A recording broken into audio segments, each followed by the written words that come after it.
Oh, what a nice day. What a nice time, huh? Been a blessing to me. Oh, by the way, the cook handed me this set of Joe and Charlie tapes, our CDs that was left in the hallway. If you can tell me the number I've written inside, I'll give them back to you. Right here. I get more sets of CDs that way. But the cook found them in the hall and wanted me to tell you that. And, we're going to be talking this morning about step 10. Continued to take personal inventory, and when we were wrong, promptly admitted it. Is that for me? And a lot of times we struggle for a parameter of what we need and when do we need to make an amends. And there's a wonderful guide to its 10-step amends and inventory, and it's on page 99 of the 12 and 12. And it's, Lord, make me a channel of thy peace. Where there is hatred, I may bring love. That where there is wrong, I may bring the spirit of forgiveness. That where there is discord, I may bring harmony. That where there is error, I may bring truth. That where there is doubt, I may bring faith. And where there is despair, I may bring hope. That where there are shadows, I may bring light. That where there is sadness, I may bring joy. Lord, grant that I may seek rather to comfort than to be comforted, to understand than to be understood, to love than to be loved. For it is by self-forgetting that one finds, and it is by forgiving that one is forgiven, and it is by dying that one awakens to eternal life. That's kind of my mode on my 10th step when I look at my life and how I'm behaving today. How does it hold up to that? Now, is that too much to ask? Actually, no. It's not too much to ask at all if we're really trying to surrender and live in God's way. I say grace at every meal, and people think, oh, isn't that something? Well, you know why I started to say grace? In the 10th step, they ask you to take a spot inventory. Remember that? And I thought, man, how am I ever going to remember to take a spot inventory? And I think, what do I do a lot? I eat. So I started saying grace to do my spot inventories and just ask myself while I'm saying grace, who's in charge here, Ed? You or God? Who's in charge here? You or God? And step 10 is so important in so many ways because and there's so many different aspects of step 10. A guy I sponsor said my best step 10 work is when I put this in gear before I put this in gear. Isn't that good? My best step 10 work is when I put this in gear before I put this in gear. I don't know about you, but for a long time I just had a smart remark for everything. That has nothing to do with what I just read. That is about as far away from what I just read as possible. But I always had a cute, smart remark. Another thing I'd always do is offer unsolicited advice or correction. Thank you very much.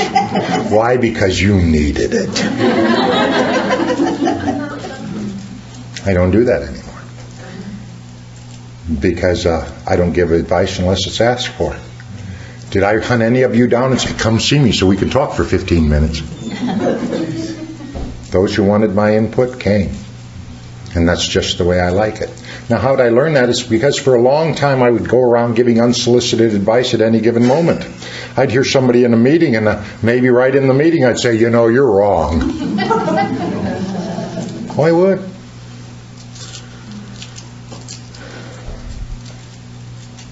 Step 10 is, for me, is saying a kind and loving thing, rather than a sarcastic, quick-witted, show you how intelligent and alert I am comment. Because if step 10 is you're still all about you, you've missed something in the first 9. The promises are at the end of step 9.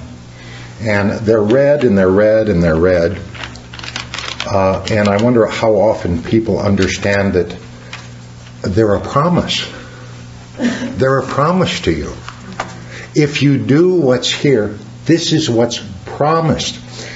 They always talk about these being the promises. I was in Washington, D.C. about 3 weeks ago, And a guy came up to me, and he couldn't sleep one night, so he went through the book and counted all the promises. There's 234.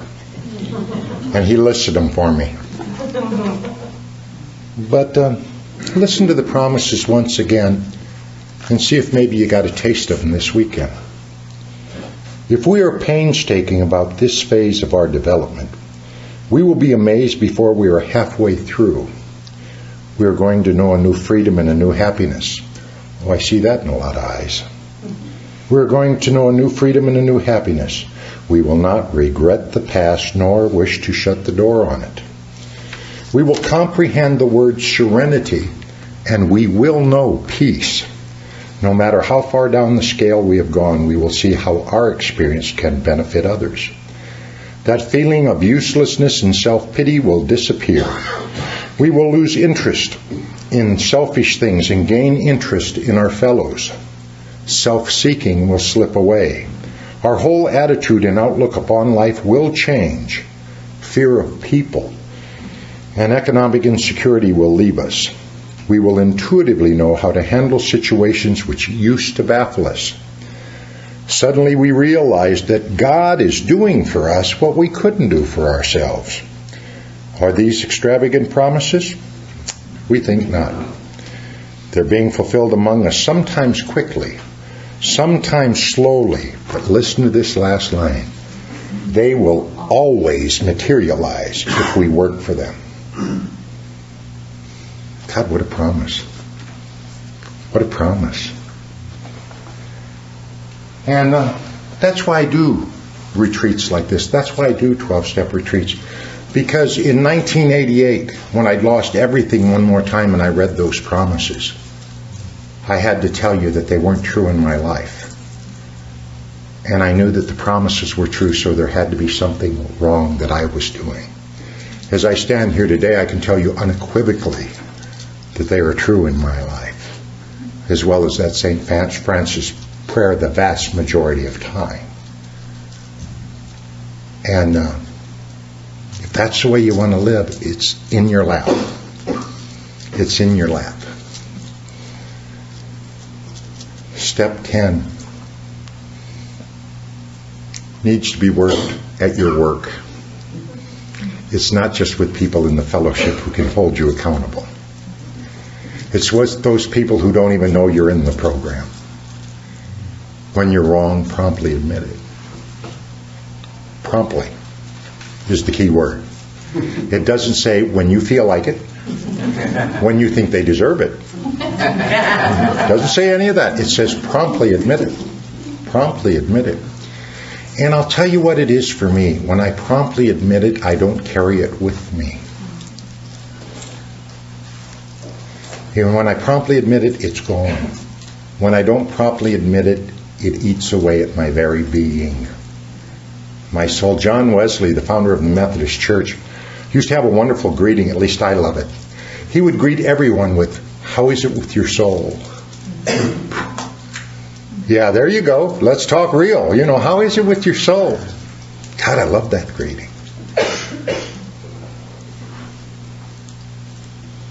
Step 10 is, how are we treating other people? Are we being encouraging or discouraging? I was 2.5 years sober. I was in a terrible, deep depression. I knew that life just wasn't worth living, and AA was nice for you folks, and you were a nice bunch of people, but it wasn't working for me. And my plan was to go to my sponsor's house, turn on all the gas to the big coffee pots he has in his garage, where I was living at the time, and just go to sleep. No notes, no dramatics, no nothing. And I stopped by a AA club in Santa Monica. There was a guy, Jimmy R. Jimmy was from Texas. Jimmy had a deep southern accent. Jimmy was a rapid fire type of guy. He'd talk rapid fire. He'd rub his hands together like this. He said, one time I asked some psychologist why I rub my hands together like this. He told me, I smacked him right in the mouth, Jimmy was just rapid fire. He'd give you 3 talks, type of what? Boy, he'd just rapid fire. You had to hang on to your seat when you listened to Jimmy. And I walked in there that day and I told you my plan, and it was just as sincere as any plan I'd ever made. And I walked in there and Jimmy was in the club and I said, "Jimmy, how are you?" And it was like the world stopped. And he looked me right in my eye. And he said, I'm much better for seeing you, my friend. I'm much better for seeing you. He saved my life that day. He didn't know it. I do. Because I thought, if Jimmy likes me, maybe I got it all wrong. I'll give it another day and kill me tomorrow. Because it's a day at a time. And I need to tell you, too, that I no longer have had those depressions for like 25 years. And the only therapy I've had is Alcoholics Anonymous and my faith. And that's not to say one's right or wrong and the other. I'm just here to share my experience. And mine is everlasting and doesn't have to be refilled every 30 days, And I encourage you to seek those kind of answers as well. But step 10 is how are you treating your fellow human beings? What about if you started honoring everybody you came in contact with? When I go into a restaurant, wherever I go, if someone's waiting on me, I make sure they know I appreciate them. I have told the cook here that I enjoyed his food immensely and I appreciate the love he puts in it. Now, why do I do that? Because I want to honor everybody I come in contact with. Why? Because I've dishonored so many people for so long. It is not a guilt. It is not a payback. This is the way I want to live. This is the way I want to live. When I meet you, I'd rather your day be lifted than detracted from. And when you work steps 1 through 9 and you experience those promises, it's a lot easier to do that. If you're hanging on to all that rage and resentment and regret about yesterday's and how many times you slipped, you know what? Nobody's keeping track except you. It's just not important. Are you sober today? Stay that way one day at a time. That's what's important. How are you doing at step 10 with your family? When was the last time you had random acts of kindness for your spouse or your children? When was the last time you just thought of kind things to do for no particular reason? My old friend Chuck said to me one time, he said, Ed, you got to be good for nothing. And I said, what do you mean? He said, just be good. What wisdom. What a way to go. There's another step 10. If I do something for you, am I expecting something back? If I am, guess what? Don't count. Just doesn't count. Am I living the example? If someone accused you of being a good member of your 12-step program, is there enough evidence to convict you? If I went to your co-workers and said you claim to be happy, joyous, and free, would they testify yea or nay? Interesting, isn't it? Because later we're going to be talking about practicing these principles in all our affairs, not just in these rooms for an hour. Anybody can simulate recovery for that long, and a lot of people do. That's why they never get sober. It's always simulation rather than action on the steps and principles that we've been given.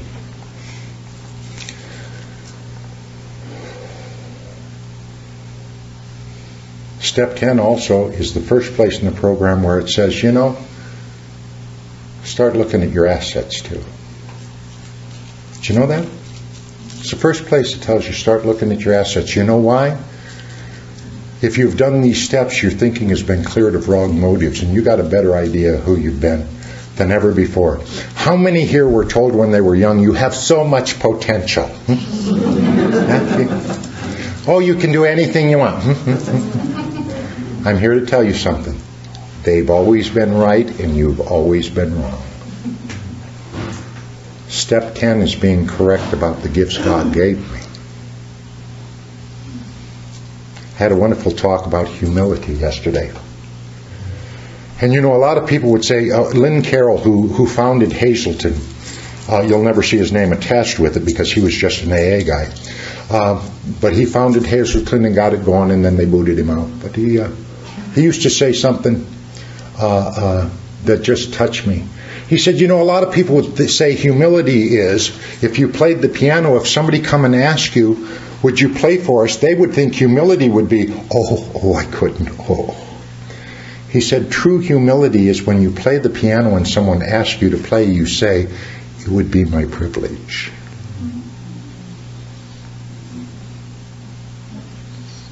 How's the humility in your life where your worth is concerned? And if it hasn't changed, why? Isn't it time? Isn't it time for you to start treating yourself as if you're actually a human being too? Instead of some sort of cosmic mistake that just happened. And you're just lucky to be around, and as soon as they figure it out, you won't be here long anyway. How about if you started looking at the gifts God gave you and the dreams that you have and start giving them credibility instead of dismissing them? Because one of my thoughts are, whatever dreams you've been given, I don't care when they were, is God whispering in your ear. And when they seem more impossible than ever, that's when He whispers a little louder. And my job is to follow that dream. Not to follow what you tell me. To follow that dream. And there's a lot of dreams in this room that are unaccomplished. There are a lot of dreams in this room that have been forgotten for years. Sometimes over 50, I'll bet. And step 10 is correcting that wrong and start listening to the dreams and the encouragement that God's given you. That's what step 10 is about to me. And it's powerful. I can do anything I want to do. A month ago, God said, Ed, you should get your doctorate in psychology. And I thought, why? And He said, so you can argue with those pukes on an even level. And I said, you got it. I signed up. I'm starting in July for my doctorate in psychology. That's what I need to do to give what I say more credibility, so be it.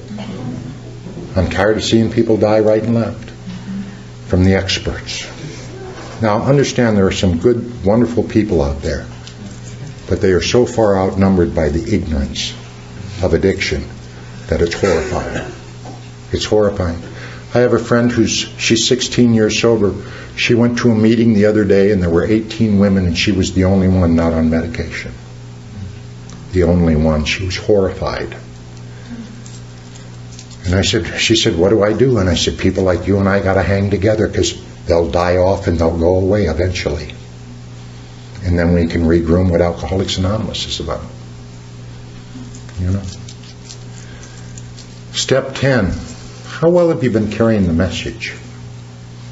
If at all. You know what I hear commonly in AA anymore? Well, I'm focusing on my recovery first. Oh, really?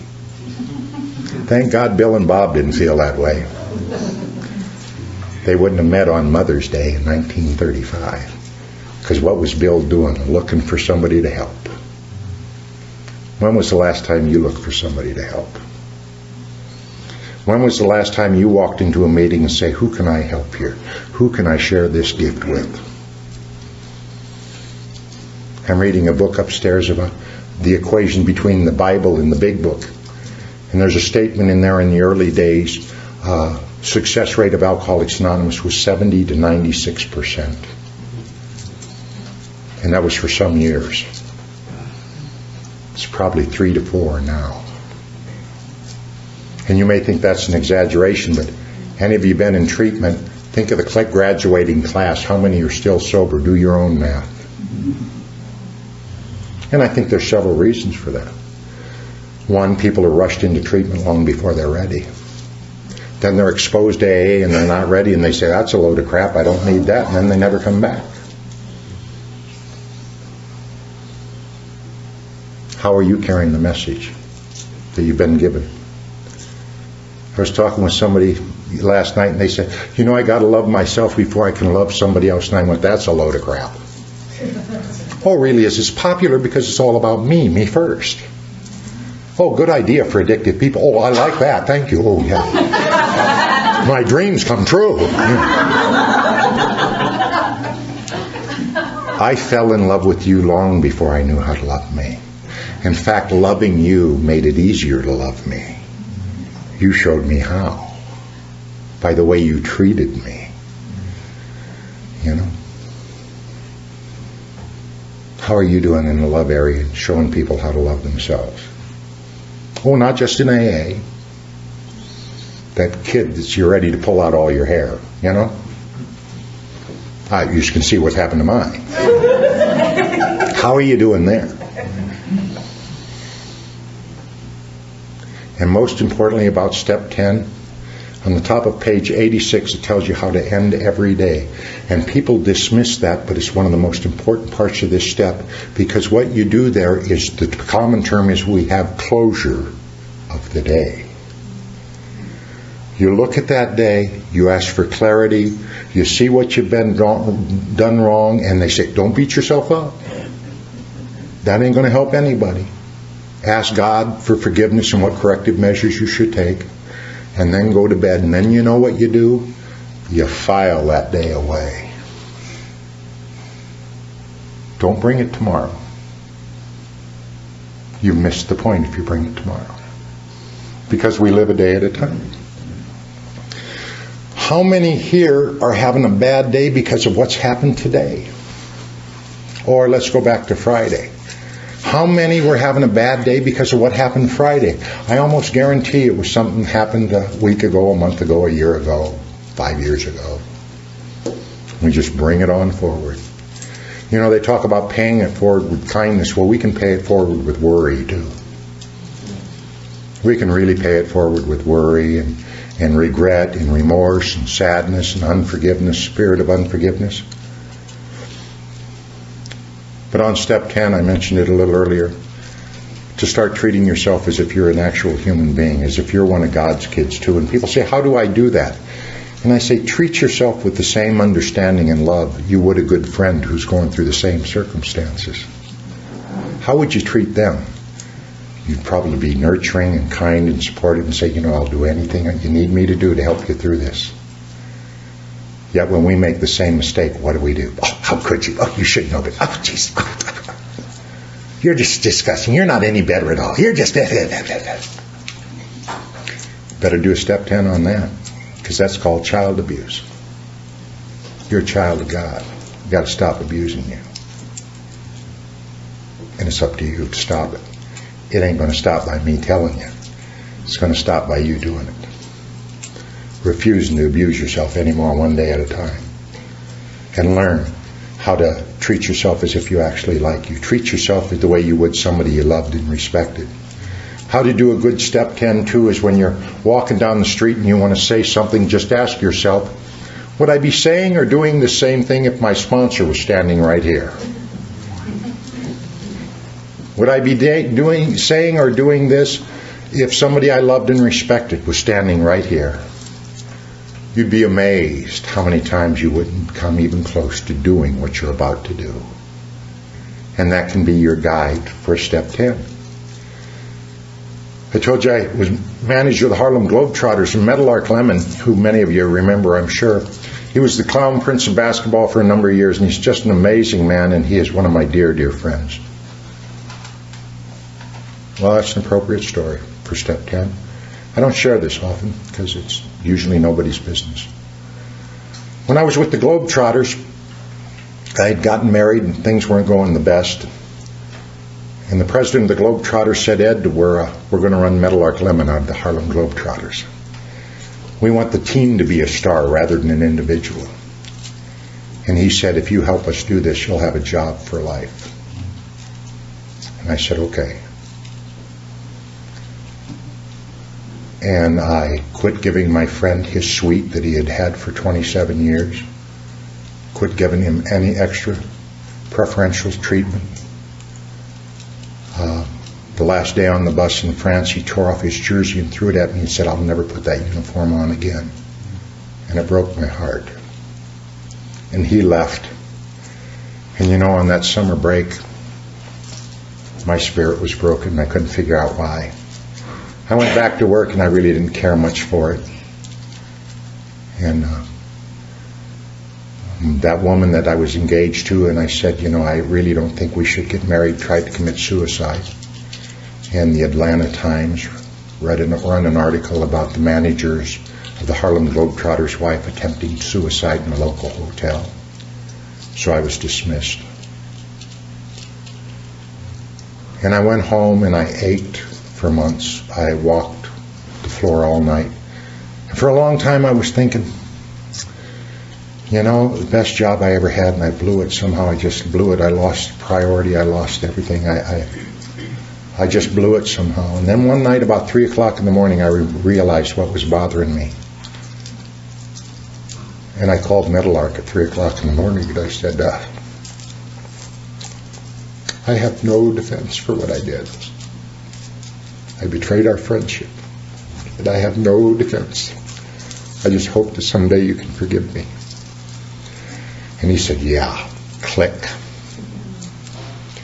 And about 3 weeks later, he called me up. And it was kind of a strange phone call. He was talking to me, yet he wasn't talking to me. And a couple of weeks after that, he called me up, and I knew he had started a new team, and he was out. And about 6 weeks later, after that initial call, he called me up, and he said, Ed, I'm in desperate straits. He said, somebody's stealing all my money out here, and I need somebody I can trust. Would you come and help me? I said, oh, yeah. And I've been in love with him ever since. He showed me kindness and forgiveness. How can I not reflect the same? That, my friends, is step 10. When I really realized what was wrong, I promptly admitted it.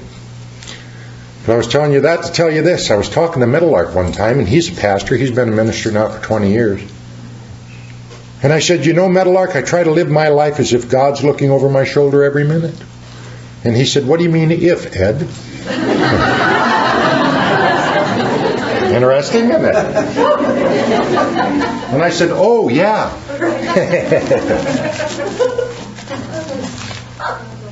So step 10 is to keep this temple clean. Step 10 is to keep this temple pure.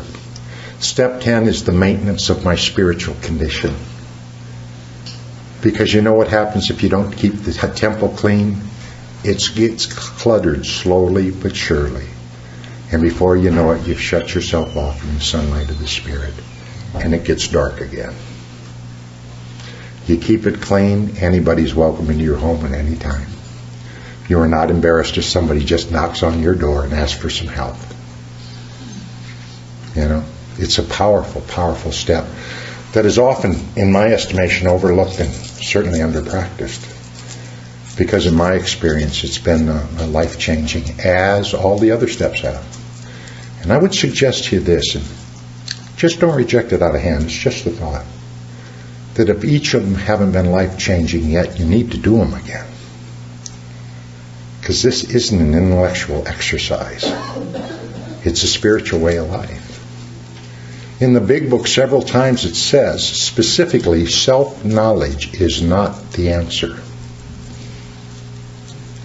I don't know about you, but for a long time I felt if I know enough, if I study enough, if I read enough, if I search enough, if I seek enough,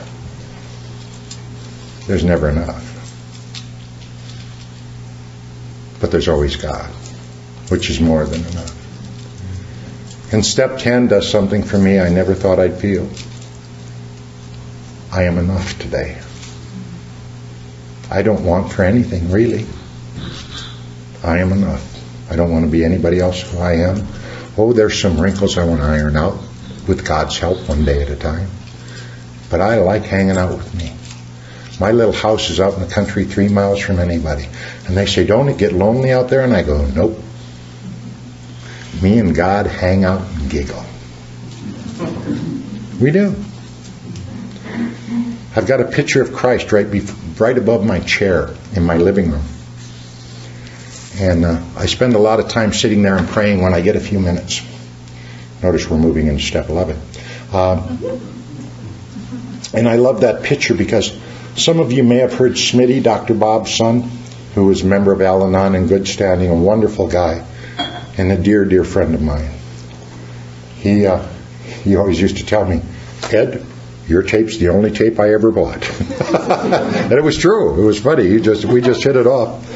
And Smitty had congestive heart failure and passed away, and I was honored to do his funeral.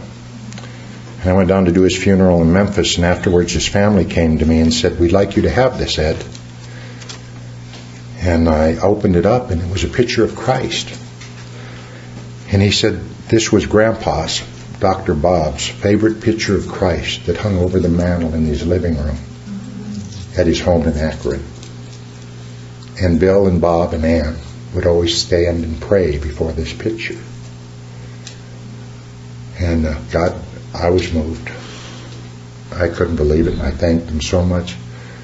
Hangs in my living room now, and I sit there, and I know that I'm praying the same God they pray to, whether by name or not, by spirit for sure. And it's just a complete way of feeling sufficient. God is sufficient to all my needs. So with God in my life, I am sufficient.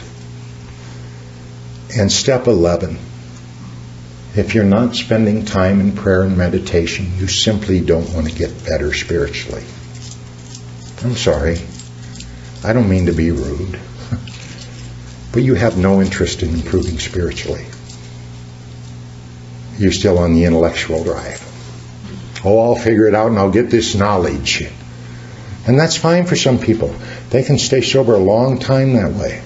But look into their eyes and you see nothing's home except a quick answer or another quote from some obscure writer.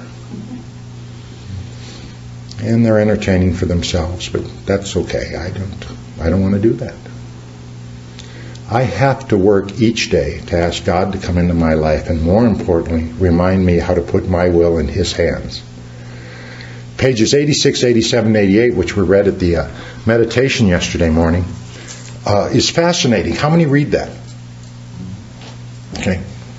How many read that before the weekend? Yeah, good. No, the reason I'm saying that is I was 18 years sober, and I was amazed that in those 3 pages tell me specifically how to live every moment of every second of every minute of every day. How to get up, how to go to bed, what you do when you get confused during the day. And it says the strangest thing I've ever heard. When you get confused or frustrated, relax. Take it easy. Are you kidding? Relax and take it easy. I got to figure this out. Don't you know the world revolves around my decisions? Relax and take it easy. Take a deep breath. Ask God for inspiration. A thought or an intuitive thought or action. That's what it says specifically. If you're not doing that, how can you have a conscious contact with God? I mean, it's right there. The directions, it blew me over. I'd read that book faithfully for 18 years.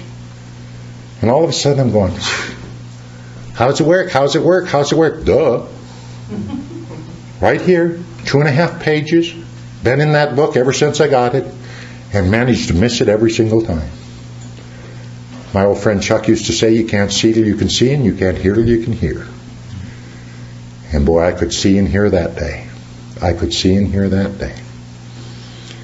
It also says in there that you might pay for this act of faith with all sorts of absurd actions and ideas. Well, I want to add this to that. At that time, sponsorship wasn't the big deal it is now. So that's why earlier in the weekend I said sponsorship is good, especially when God's talking to you.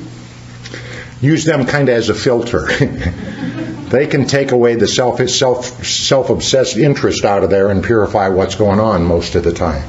But I also need to tell you that as time goes on, I live an inspired life. I am told to do things daily that I wouldn't do on my own thoughts. And they are all connected. It's amazing how they're all connected. I can't tell you how many times I was headed this way and I was told to head that way, and I said, no, I need to go this way. I said, no, I need to go that way, and that way was the way I needed to go because I ran into somebody who needed to talk to me desperately. I'm down in Little Rock, Arkansas, speaking at a convention. That's 1,000 miles from Iowa. And me and a bunch of the guys I sponsor and gals I sponsor were walking over to get a sandwich, and all of a sudden I heard behind me, Pastor Ed, Pastor Ed. And I thought, You know, he's pastor down here, and I turned around, and it was a woman that I'd just done her mother's funeral a week and a half before in Iowa. And she said, you know, I was praying that I could talk to you, and I lost your card. And I said, let's talk. Have a seat. That's the way, that's daily occurrences in my life anymore. And again, it's not because I'm special. It's because I'm trying to follow the directions that have been given me. Same directions that you have. Same relationship you can have. And I remember, I think I told you about Chuck, when I asked how to pray, he said, your every thought's a prayer. Didn't I share that with you? How's that going for you? You know, thinking your every thought's a prayer. Would you be pleased if God heard you? Your every thought? Or would you not? And if you're not, don't feel guilty about it. Don't go into all that shame and all that crap that's useless to anybody except to stay more self-obsessed for a while. Oh, I have shame. Well, shame on you. You know, just... God. It's like people saying, I have issues. I have issues. Oh, do you have any good housekeeping? You know, I don't know. But it's just all these key words that makes me more self-involved so I can live anywhere but today. Anywhere but today. Dr. Bob's best talk, I think, was his last talk, and this is paraphrased, but it's pretty close. In 1950, he stood up and he said, let's not louse this thing up with Freudian complexities. Let's keep it simple. What may be of interest to the scientific or medical mind is of little or no use to our actual AA work. He was prophetic. Little or no use. And let's not even bring Freudian complexities into this deal. Let's do this deal. Then if it don't work, go wherever you got to go. It says in the book, it encourages you. If you need outside help, go get it. They don't say, make them your God, make them your answer. It doesn't say that at all. They say, God's your answer. God's supposed to be your answer. But if you're not doing step 11 to improve your answer, you're without an answer, so you'll go any place. Because there is a desperation among sober people who are full of fear and don't know how to handle that fear and haven't applied these steps in an effectual manner or a committed manner. You know, it says in the book, well, we'll go to any length to stay sober. Well, will you still? That was then. What about now? Will you change what you've ingrained in your mind for years, even sober? Will you still go to any length, or are you going to keep saying the same old chapter? Step 11 is a walk in the sun every single day. I do my meditations in the morning, and I love my meditations in the morning. I have a prayer room in my house, thank you God, where I go and I start every morning, 5:35, somewhere in there. And I just sit and read, and I thank God for everything. A big part of Step 11 to me, I've shared this with a few people, is I thank God for everything that's ever happened in my life. I thank God even for my father's murder. Sounds odd, doesn't it? But those of you who were at the service yesterday, I read that place out of Philippians that says rejoice and thank God for everything in your life. And when I first heard that by 2 or 3 different writers, I threw the book at the wall and said, I'm not ever going to thank God for my dad's. That's just stupid. Whoever wrote this obviously didn't have anything happen like that. And one day I was driving down the road and I caught myself saying, God, I want to thank you for my father's murder and all the hurt it caused me and my family and all the sadness. And it hasn't owned me since. Here's what I figured out for me. God didn't cause it. But once I thank God for it and put it in His domain, it's out of my domain. I don't have to analyze it anymore. I don't have to worry about it anymore. And I thank God for everything that happens to me. If somebody rams the side of my car, I'm going to be saying, thank you, God. If my plane is delayed one more time like it is every week, I'm going to say, thank you, God. One of the times my plane was delayed, I was leaving Washington, D.C., and we stood on the runway for 5 hours. Or, 3.5 hours. And then we got wheels up sign, and we were taxiing off, and the pilot came out and said, we used too much gas as we were sitting here. We got to go fill up. Okay, so we go back and fill up. And this new flight attendant, who obviously was new, said, if you want to get off and check your flights, go ahead. We'll wait for you. 3.5 hours later, we took off. I was sitting across from a guy, and I looked at him and said, "Are you okay?" He said, "It's been tough." He said, "My best friend just committed suicide. I'm going out to do his eulogy." And I said, "Really?" And he said, "Yeah." And he said, "I just don't know how to do it. Maybe I can help you." He's a guy that does some wonderful things with youth, underprivileged youth in Miami. Nice Jewish guy, wonderful guy. And he emails me all the time. The eulogy went well. And strangers who've never heard my name said, "If you ever get in touch with that guy, tell him thank you." Because he told them the story. You see, when I thank God for what's ever happening, it keeps me open to the moment. I'm not thinking what I'd be doing if I'm getting home, how I'm going to get home. Doesn't matter. I'm going to be here either way. Might as well be present. Might as well. If I'm going to be here, might as well be here. But I had to work at that. I had to discipline myself. And what we're talking about again, and I know they're distasteful words, at the end of 86, 87, 88, if you read that, it says there's a wonderful line that said, we let God discipline us in the simple way we have just outlined.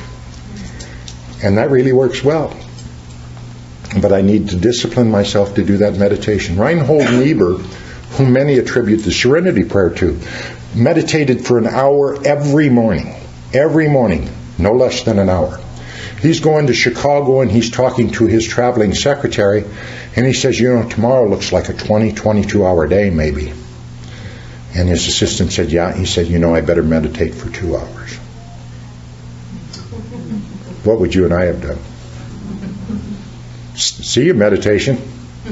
And yet what he does makes perfect sense. It's going to be more strenuous, so he's going to need more peace and more serenity. So he needs a little bit more meditation. Made me change my mind. What about you? And that's what I've been talking about, prayer and meditation. It's a change of mind. It's a change of heart. It's a change of willing to go where I have not yet gone. Willing to see where I have not yet seen. Trust the people that shared it with me that there's nothing in it for them. Sharing it with me, the only thing they hope is it'll benefit me. How are we doing on time? 10 minutes? Okay. Step 12. Behave yourself. Thank you very much. No. Step 12. Man. I love step 12. In the original draft of step 12, they said, practice these principles in all our affairs. Continue to carry this message to people, especially alcoholics. I kind of prefer that. Mm-hmm. The original draft, that's what it says if you ever read it. My job is not to single me out because I'm a member of AA, and please don't come up and tell me you think we're the chosen people. I might puke on you. God chose all of us. There is no one who is not chosen, in my opinion. And to practice these principles in all our affairs, when was the last time you went in and saw that newcomer sitting there feeling the same way you did when you were new? And when was the last time you went over and offered your number and a little encouragement? Carrying this message doesn't mean just going to meetings and if someone happens to call you, talk to them. It's carrying the message. Now some people carry the mess. Other people carry the message.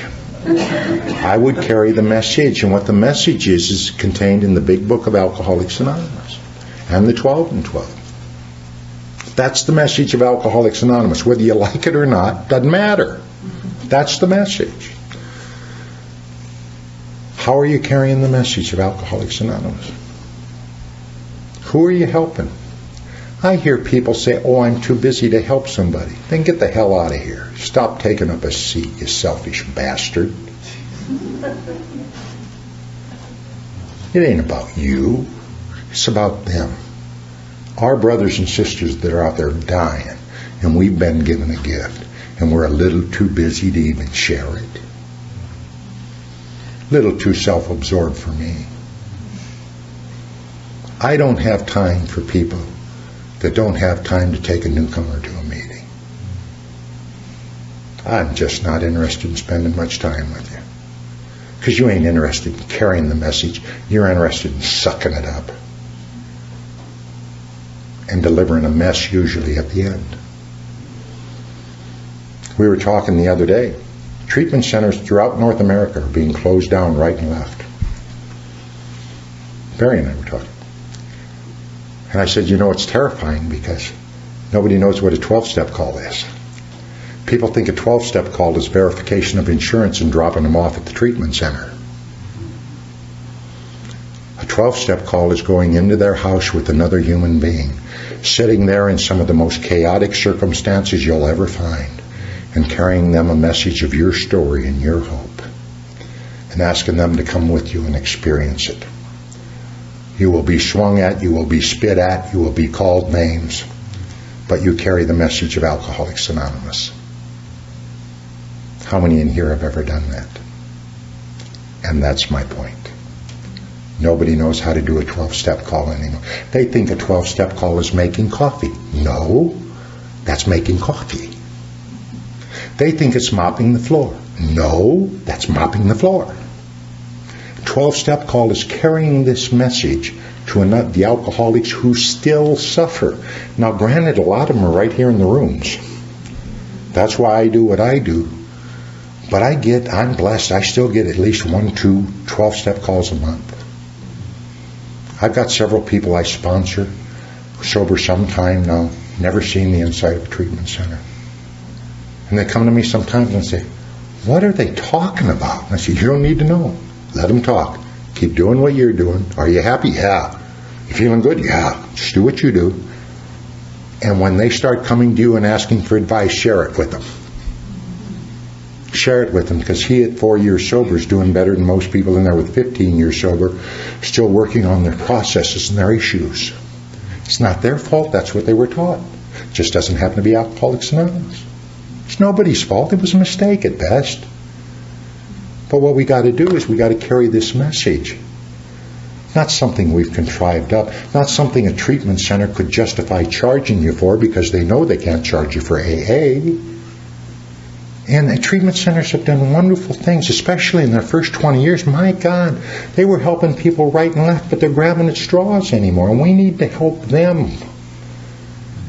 We need to volunteer to bring the message of AA into the hospital again, if they'll allow it. Who are you carrying the message to? Does your neighbor know you're sober? What if she's dying of alcoholism? You know, they talk about anonymity all the time. Anonymity isn't in these rooms. Dr. Bob said that wonderfully. He said, you know, we're so anonymous in AA, people are dying. He said, we're not anonymous. That's why I use my last name. It's a little hard to call up information and say, can you give me Big Ed's number? No, Big Ed goes to meetings, that guy.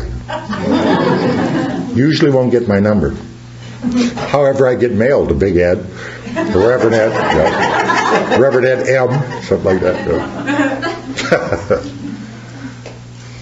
But it's our job. We've been given a gift. And there's a lot of people of the school that says, you know, the more you give, the more you're rewarded. I didn't come here to get rewarded. I have been rewarded. I came here to share what I've been given. I don't want anything back. That's between you and God. I have nothing to do with that. I've already been overpaid. I'm not doing it so I'll feel better. Your pain doesn't make me feel better. Your joy does. But I do it because that's what I've been given.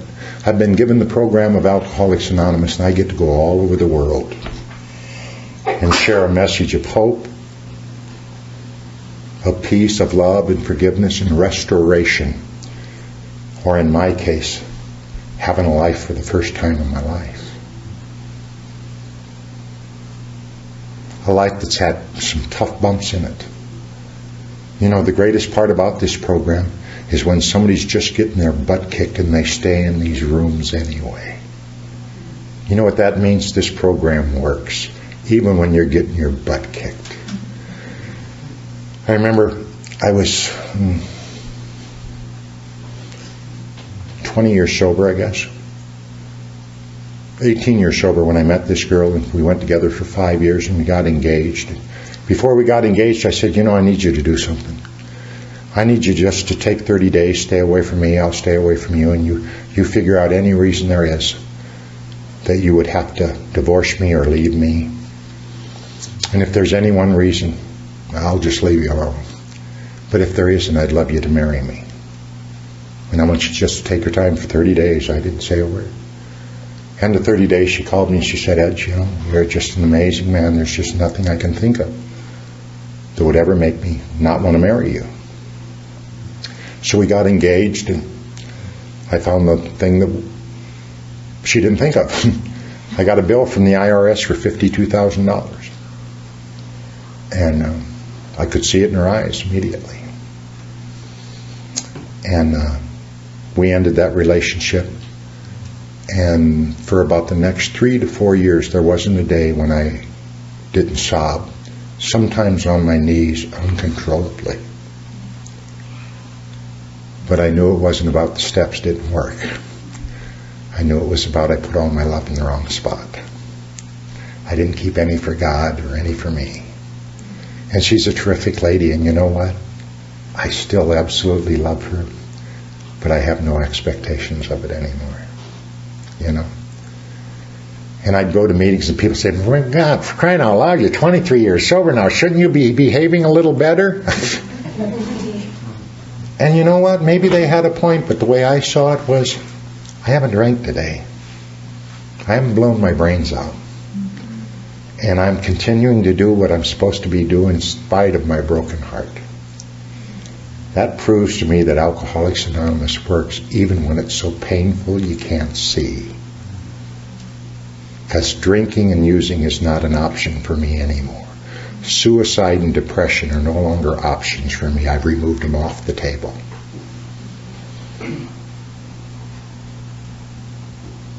Every one of those guys that gave me a hard time about shouldn't you behave better are drunk. Gone. I remember when my father was murdered, and 2 guys sat down with me and they said, how are you feeling? And I told them how I was feeling at that point. And how you feel when somebody's murdered when you were raised the way I was is you got to even the score. You got to find them out. You got to blow their damn brains out. You just got to find them. You got to turn over every rock. You got to find them.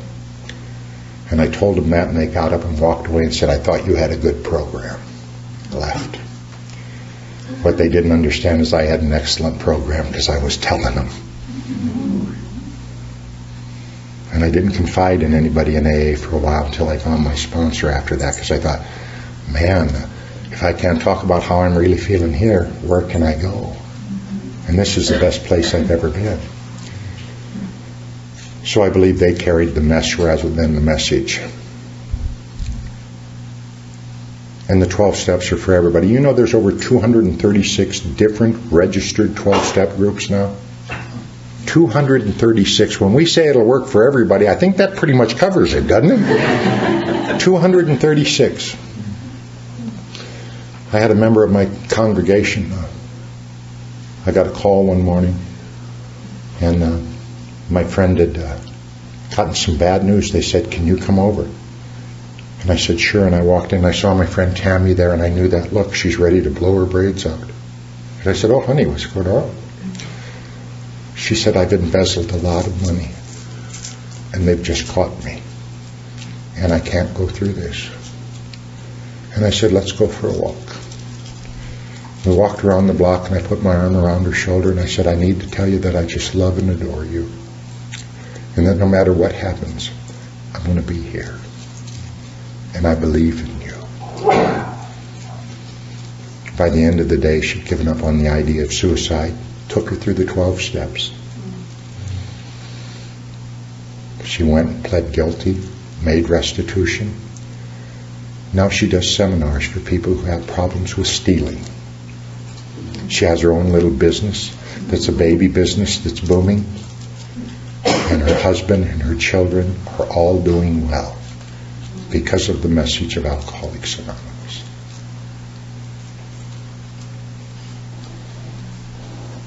I'm so pleased you let me be a part of that. I'm so pleased that when I walked in the door and was just repulsive in every way you could be repulsive, that you didn't say you're not welcome here. One group did. But I remember the ones that didn't. And they looked me right in the eye and they welcomed me in and they offered me a cup of coffee.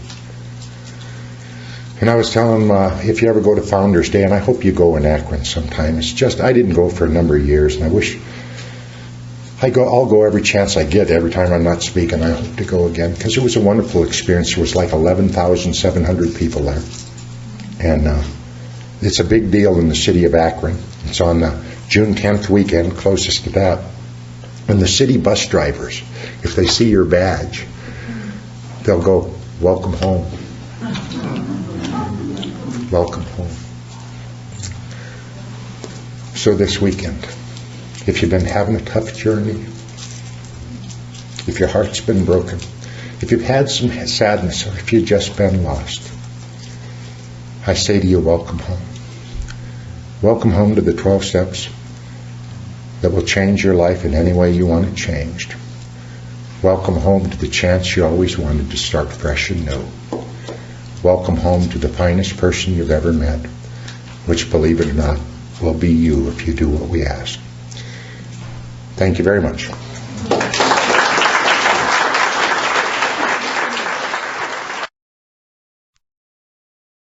I just really love, and it kind of expresses a sentiment and a relationship with God that I long to have and indeed do have today. And the lyrics go, Lord, prepare me to be a sanctuary, pure and holy, tried and true. With thanksgiving, I'll be a living sanctuary for you. And the tune, I want you guys to help me. Ready? Lord, prepare me to be a sanctuary, pure and holy, tried and true. With thanksgiving, I'll be a living sanctuary for you. Now, those of you who didn't know, join in. Lord, prepare me to be a sanctuary, pure and holy, tried and true.